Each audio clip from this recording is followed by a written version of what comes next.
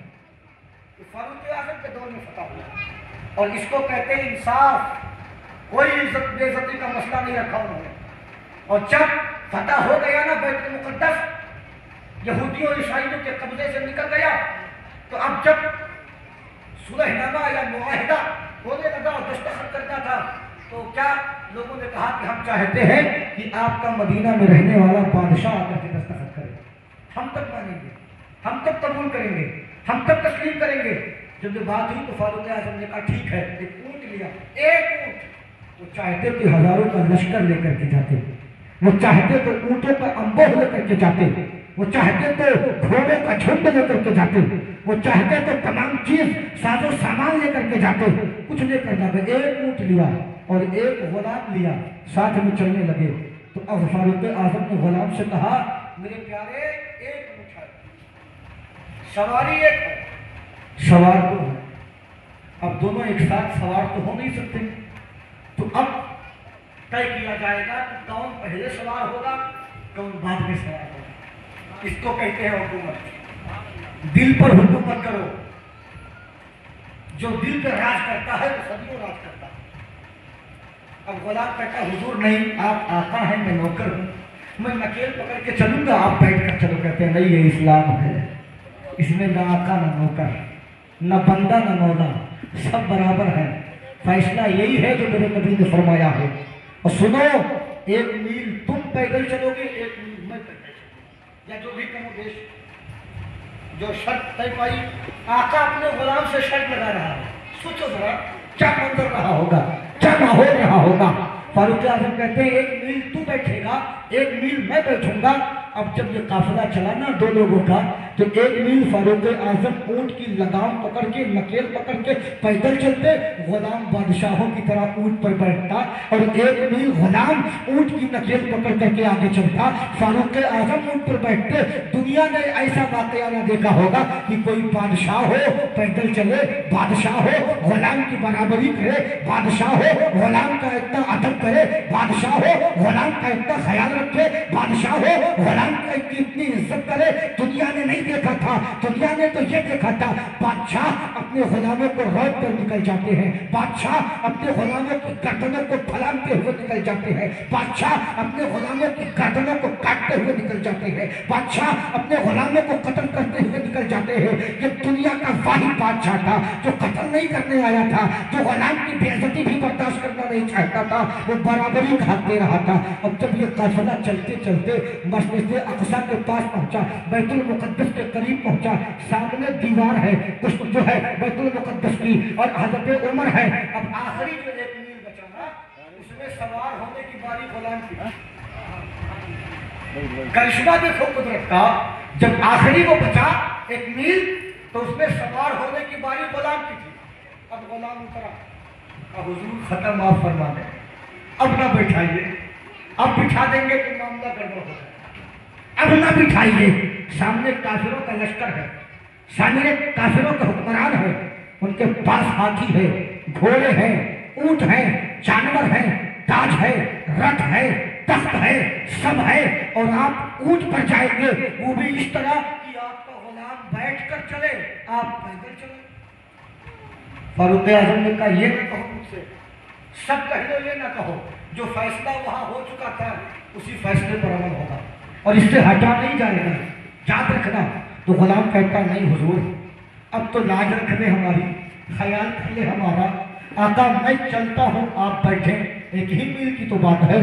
کہنے لگے سن، چاہے ساری دنیا ناراض ہو جائے، مصطفیٰ کا اصول تو سے کچھ نہیں رکھا جا سکتا، چاہے ساری دنیا ناراض ہو جائے، مصطفیٰ کا لگایا ہوا قانون بدلا نہیں جا سکتا، چاہے ساری دنیا ناراض ہو جائے، مصطفیٰ نے جو عدل و انصاف کا پیغام دیا وہ پیغام ختم نہیں کیا جا سکتا۔ تو کیا سمجھتا ہے ان بادشاہوں کے چکر میں میں اپنے نبی کی نافرمانی کر بیٹھوں گا، ان بادشاہوں کے چکر میں میں اپنے نبی کے دین کے خلاف آ جاؤں گا؟ یہ نہیں ہو سکتا۔ جو دنیا نے دیکھا تھا، وقت کا وہ بادشاہ جس کے قدروں میں قیصر و کسریٰ کے تاج پڑے تھے، جو یورپ و ایشیا پر حکومت کرتا تھا، جو بیت المقدس کو فاتح بن کر کے آیا تھا، دنیا نے دیکھا ایسا بادشاہ کہ جب بیت المقدس میں داخل ہوا تو وہ پیدل چل رہا تھا، غلام بادشاہوں کی طرح اونٹ پر بیٹھ کر کے بیت المقدس میں داخل ہوا۔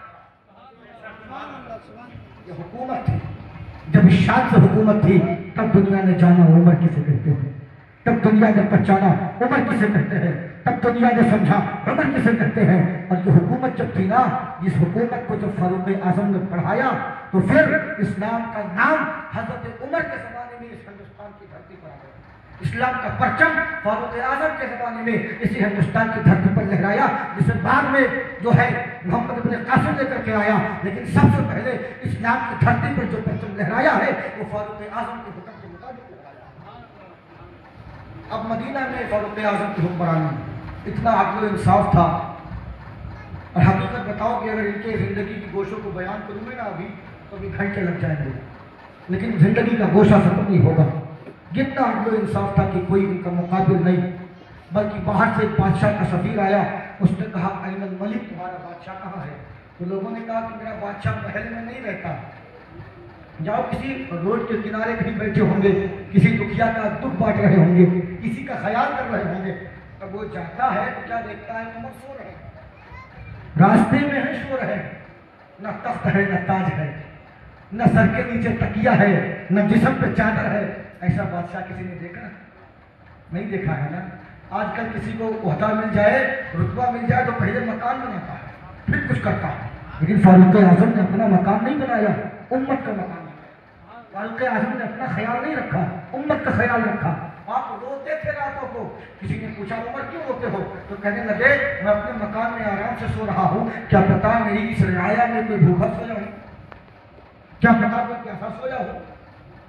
تو مانا کہ میں نہیں جانتا، لیکن رعایا تو میری ہے، پرجا تو میری ہے، کوئی بھوکا بھی سوئے گا نا تو اللہ سوال مجھ سے کرے گا، تو میں اللہ کی بارگاہ میں جواب کیسے دوں گا؟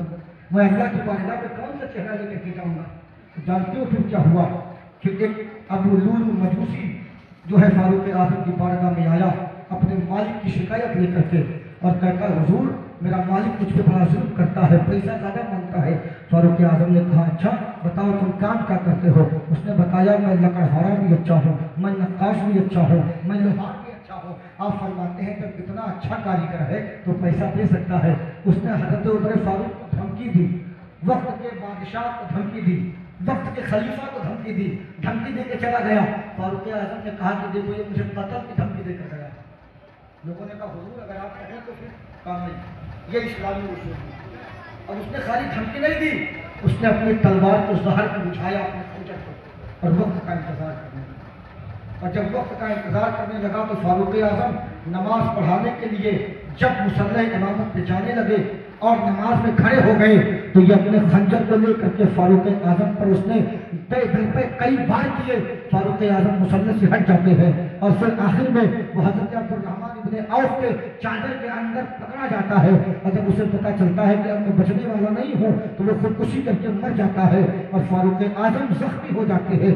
نماز کے بعد سارے لوگ فاروق اعظم کو ان کے بستر پر لاتے ہیں، اور اس کے بعد اتنا زخم کاری تھا نا، آپ شربت پیتے تھے زخم سے نکل جاتا تھا، اتنا زخم کاری تھا، شربت پیتے تھے زخم سے نکل جاتا تھا۔